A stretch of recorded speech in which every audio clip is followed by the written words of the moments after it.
뷰티라이프 김목사입니다. 출애굽기 27장입니다. 죄 아래 인간과 교제하기 원하시는 하나님의 강한 의지를 보이는 번제단, 이스라엘이 하나님 신앙 회복할 수 있는 공간, 성막들, 새 창조 완성 때까지 간직해야 할 교회 성품의 상징, 성막 안을 밝히는 등불에 대해서 묵상해 보시기 바랍니다. 1절로 8절입니다. 마당에 축조하는 제단은 흔히 번제단 혹은 놋제단으로 불립니다.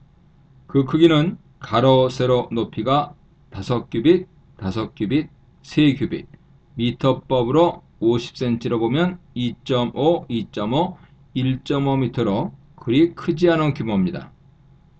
라시다비는 높이는 순수 제단 부분만을 가리키고 꽤 높은 기단이 제단 아래 놓여 있었다고 추측합니다. 그가 생각하는 전체 높이는 10규빗, 5m에 이릅니다. 3규빗 높이 정도 제단이 돼도 상당히 낮은 편이라서 아래 기단이 놓였던 것 같습니다만 5m까지 높진 않을 것 같습니다. 제단 남쪽에 경서로가 만들어져 제사장이 올라가서 제사를 수행할 만큼 꽤 높았습니다. 제단 재료는 특이하게 나무 재료, 즉 조각목으로 만든 뒤에 놋을 입혔습니다. 제단 사면 모퉁이에는 뿔을 만들었죠. 제단 업무에 필요한 여러 비품들이 등장하는데요. 이 모든 것은 놋으로 만들었습니다. 재를 담는 통에 부삽으로 제단 위에 재를 쓸어 담아 청소했을 것입니다. 재 버리는 곳은 뜰 문쪽, 즉 동쪽 제단 바로 앞에 마련되어 있습니다. 제사장들은 재와 짐승에 버리는 부위들을 그곳에 쌓아둔 뒤에 다른 옷으로 갈아입고 정기적으로 밖으로 내다버렸습니다. 대안은 어떤 사람들이 생각하는 대로 고기 담는 그릇이 아니라 피를 받는 사발이었습니다. 그 사발에 담긴 피를 제사장이 제단에 끼얹고 뿌렸습니다. 갈고리는 삼지창이었는데요. 사무엘상 2장 13절에서 엘리 아들들이 삶은 제물 고기를 건져 올릴 때 사용하던 갈고리 이름과 같습니다.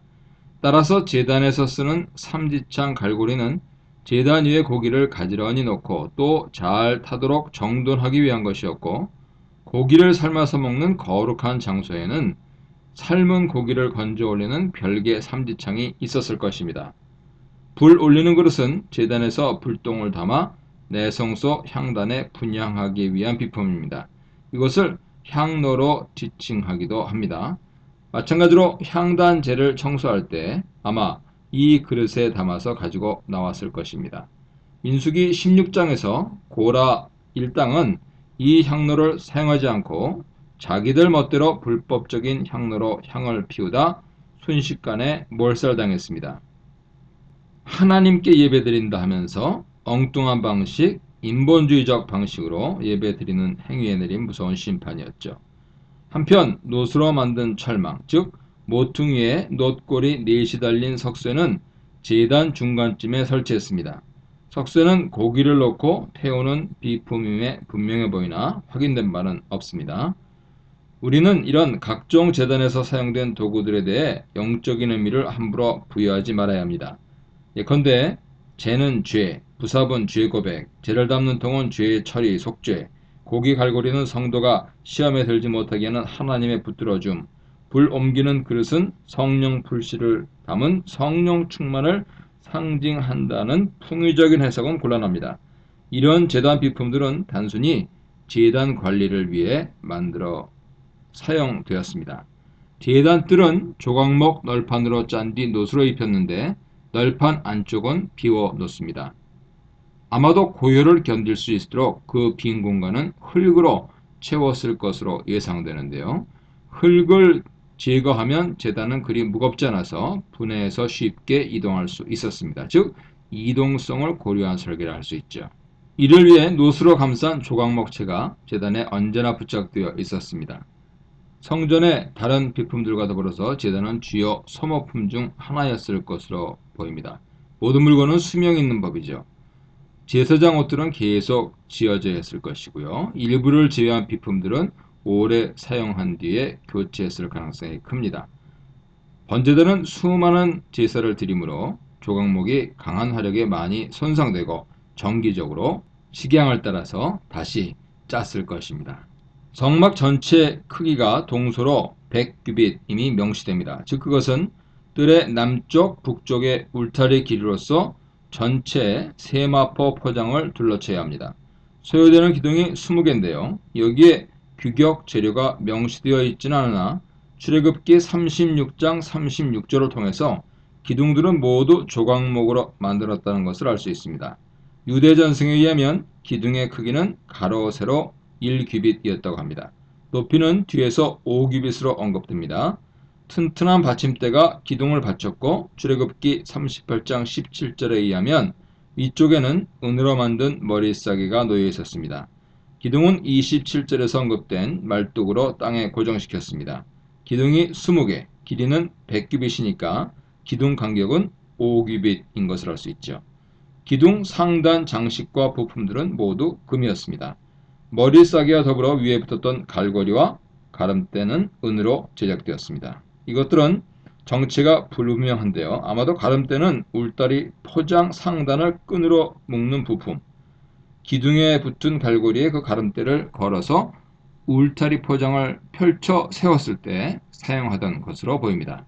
뜰의 서쪽, 즉 지성소 뒤쪽 울타리는 50규빗이었습니다.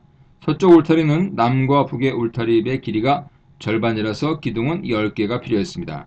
동쪽은 성막 입구라 약간 형식이 달랐습니다. 가운데 통로가 비어있고 양쪽에 기둥이 3개씩 세워졌죠. 뜰문이라 할 수 있는 그 통로는 4개의 별도 기둥을 세워 뜰막을 둘러쳐서 가렸습니다. 어떤 랍비는 4기둥을 가진 뜰막은 입구 통로로부터 앞으로 조금 떨어져 위치한 독자적인 시설물이었을 것으로 봅니다. 성막들의 시설물들의 재료가 대부분 노시라는 사실이 재차 확인되는데요. 또 성막 전체 규모가 요약됩니다. 그것은 가로 세로 100 곱하기 50규빗, 미터법으로 약 50 곱하기 25m 크기였습니다. 더불어 울타리 높이가 5규빗으로 명시됩니다. 어떤 사람은 이 5규빗을 달리 해석해서 이것이 안쪽 시설물보다 5규빗 더 높았다 하는 의미이고, 따라서 울타리 실제 총 높이는 15규빗이었다고 말합니다. 그리하여 뜰 안쪽 회막 높이 10규빗보다 5규빗이 더 높았고, 그 목적은 밖에서는 전혀 회막과 성막들이 보이지 않게 하기 위함이라는 주장입니다. 하지만 근거 없습니다. 앞서 25장 31절 이하에서 등잔대가 설명된 바 있습니다. 여기서는 그것을 어떻게 사용해야 하는지 간략히 명시합니다. 아주 정결한 감람나무 기름을 사용해야 하고 아마도 해진 뒤 아침까지 켜 놓습니다.